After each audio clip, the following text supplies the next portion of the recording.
began the week after my grandfather's funeral. He was the kind of man who held our family together, strong, steady, always with a story to tell. When he died, the house felt quieter, emptier.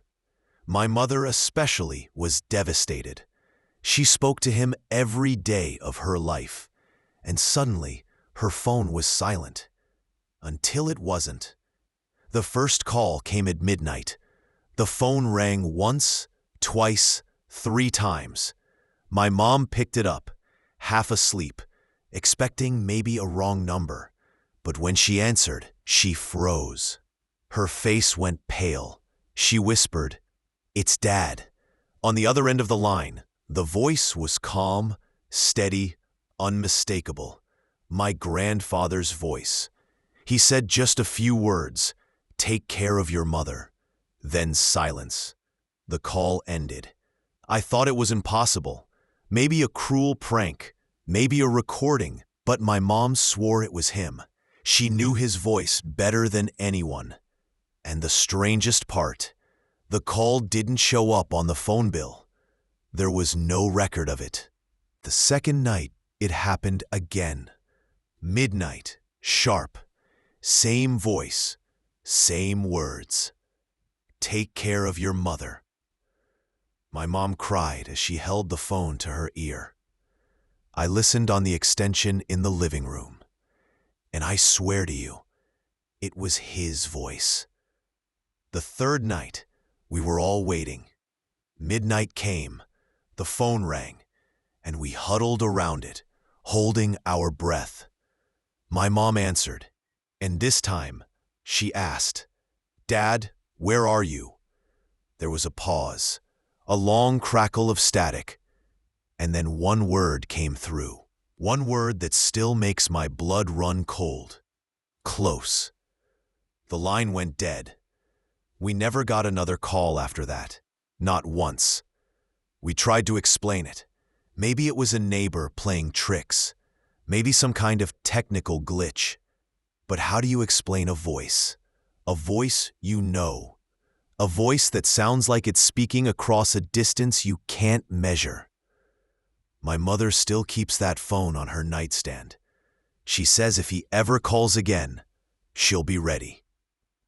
And sometimes, when the house is quiet, when the clock ticks past midnight, I find myself listening, waiting, wondering if we'll ever hear his voice again.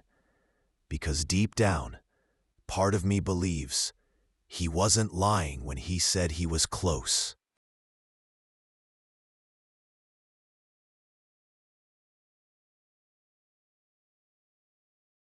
When I was a kid, my grandparents lived in an old house on the edge of town. It was the kind of place that always felt a little too quiet, with creaking floors and windows that rattled when the wind blew. But what scared me the most wasn't the attic or the shadows in the hallway at night. It was the basement door. The basement itself was ordinary enough. Concrete floor, shelves of canned food, boxes stacked against the walls. But the door was different. No matter how many times my grandfather locked it at night, by morning, it was always open. Just standing there, cracked wide enough to see the darkness beyond. He would scold us kids. "Quit playing with the door," he'd say. "You're letting the draft in."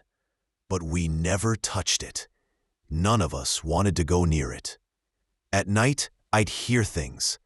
The faint creak of the hinges. The sound of something shifting on the steps. Once, I swore I heard breathing. Slow, heavy breathing coming from below.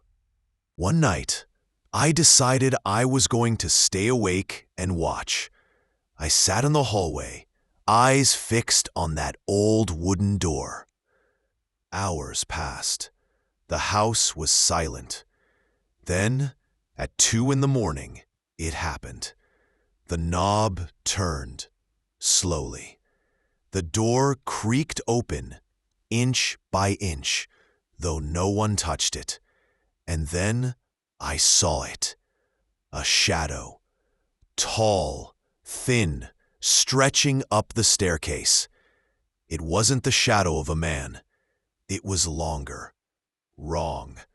The figure lingered there for a moment, frozen, and then slipped back into the darkness.